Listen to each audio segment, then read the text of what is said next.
এখানে ইজো বিলিং সিস্টেমে কীভাবে বাংলাতে বিল করতে পারবেন। আপনি যে কোনো ভাষায় বিল করতে পারেন, সেটা বাংলা, হিন্দি, ইংলিশ যে কোনো ভাষায় আপনি ব্যবহার করতে পারেন। আপনার গ্রামের মধ্যে হয় অনেক জায়গায় সমস্যা হয়, সেখানে সবজির দোকান বা গ্রোসারি মুদিখানার দোকান অনেক জায়গায় বাংলায় বিল করতে হয়, বুঝতে অসুবিধা হয়।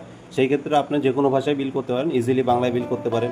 বা বাংলাদেশ থেকে অনেকে কল করে বাংলায় কীভাবে বিল করবেন সেটাও আপনাকে, যদি আপনার নিতে চান নিতে পারেন, ইজিলি আপনারাও ব্যবহার করতে পারবেন। আচ্ছা, দেখিয়ে দিই কীভাবে বিল করতে হয়, কত সহজে বিল করতে পারবেন। দেখে নেন, কয়েক সেকেন্ডে বিল করতে পারেন ইজোতে। প্রথমে অ্যাপ খোলার পরেই দেখতে পাবেন সারাদিনের কী কী সেল হয়েছে, কত টাকা সেল হয়েছে। চাইলে আপনি অনার বাড়িতে বসে দেখতে পারেন কত টাকার কী সেল হয়েছে। প্রতিটা বিলও খুলে খুলে দেখে নিতে পারেন, কোন কোন কী বিল হয়েছে। এরকম বিল আপনি খুলে খুলেও চেক করে দেখে নিতে পারেন। আরও বিস্তারিত অনেক রকম রিপোর্ট আছে, সেগুলো রিপোর্ট আপনি চেক করে দেখে নিতে পারেন বাড়িতে বসেই। ঠিক আছে, এটা 4টে থেকে 5টা ফোনে ইউজ করা যায়। কম্পিউটার ভার্সন পাবেন আর ট্যাবে পাবেন, অ্যান্ড্রয়েড মোবাইলে ব্যবহার করতে পারবেন। ঠিক আছে, এরকম প্রিন্টার আছে, এটা ব্লুটুথ কানেকশন প্রিন্টার হয়। ফোন থেকে এটা অপারেট করতে পারেন, কম্পিউটার থেকে অপারেট হবে। এরকম ধরনের আরও অনেক রকমের প্রিন্টার পাওয়া যায়, 4-5 রকমের প্রিন্টার আছে। আপনি দেখে নিতে পারেন, আপনার যেটা সুবিধা হবে সেই ধরনের প্রিন্টার আপনি নিতে পারেন। ইলেকট্রিকও নিতে পারেন, বা আপনি ব্যাটারিওয়ালাও নিতে পারেন, বা অথবা অন্য কোনো কোম্পানির প্রিন্টারও নিয়ে ব্যবহার করতে পারেন। যে কোনো ধরনের প্রিন্টারই ইজোতে ব্যবহার করা যায়। আচ্ছা, দেখে নিই, দেখেন কত সহজে বাংলাতে বা যে কোনো ভাষাতে আপনি বিল করবেন। অ্যাপ খোলার পরে এই যে সেল অপশানে গিয়ে সেল করতে হবে, ইনভেন্টরি অপশানে গিয়ে ইনভেন্টরি ম্যানেজ করতে হবে। কীভাবে করবেন সব কিছু দেখিয়ে দেওয়া হবে।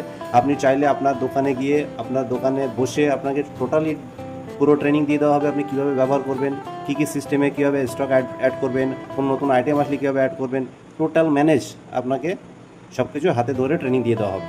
ঠিক আছে, তো একটা ছোটো ভিডিও দেখে নিই। এই বিলটা ছেড়ে দিলাম, এইভাবে কাস্টমারকে দিয়ে দিতে হবে। দেখেন সুন্দরভাবে সব কিছু বাংলা করা যাবে, বাস ডেট টাইমগুলো এগুলো ইংলিশে থাকবে। আপনার দোকানের নাম ডিটেলসগুলো বাংলায় করা যাবে, আর প্রোডাক্টের নাম যেভাবে আপনি লিখবেন সেভাবে এখানে প্রিন্ট করা যাবে। দেন কত সুন্দর প্রফেশনালি দেখে নেন। 10 থেকে 15 সেকেন্ডে আপনি কাস্টমারের হাতে বিল দিয়ে দিতে পারবেন। কত সহজে দেখেন, এই যে সেলে ক্লিক করলাম, আপনার আইটেম চলে আসবে। সেটা আপনার যে কোনো ধরনের ব্যবসা হতে পারে, সেটা আপনার চায়ের দোকান হতে পারে, ক্যাফে হতে পারে, রেস্টুরেন্ট হতে পারে। এখানে সব রকম ডেমোর জন্য অ্যাড করা আছে। আপনার যখন হবে শুধু আপনার দোকানের প্রোডাক্টকে এরকম অ্যাড করে দেওয়া হবে। ঠিক আছে, এরকম মিষ্টির দোকান এগুলো হয়, কসমেটিক্স দোকানে হয়। ঠিক আছে, যে কোনো ধরনের ব্যবসায় আপনি করতে পারেন। এবার দেখেন যেরকম আছে, দেন কেউ 10 পিস ডিম নিল, একটা গ্রোসারির জন্য দেখায়, 10 পিস নিল, 10 টাকা হাত দিলাম, 10 বার এরকম ট্যাপ করলাম, দেখেন 10 পিস নিয়ে নিল, 7 টাকা করে 70 টাকা কাউন্ট হয়ে গেল। আপনার কিন্তু কোনো কিছু যোগ করতে হচ্ছে না, ইজিলি দেখেন 10 বার ক্লিক করলাম, 10 পিস নিয়ে নিল, মানে 70 টাকা একবারে কাউন্ট নিয়ে নিল। 1 লিটার তেলের বোতল নিলে 80 টাকা সঙ্গে সঙ্গে যোগ হয়ে গেল।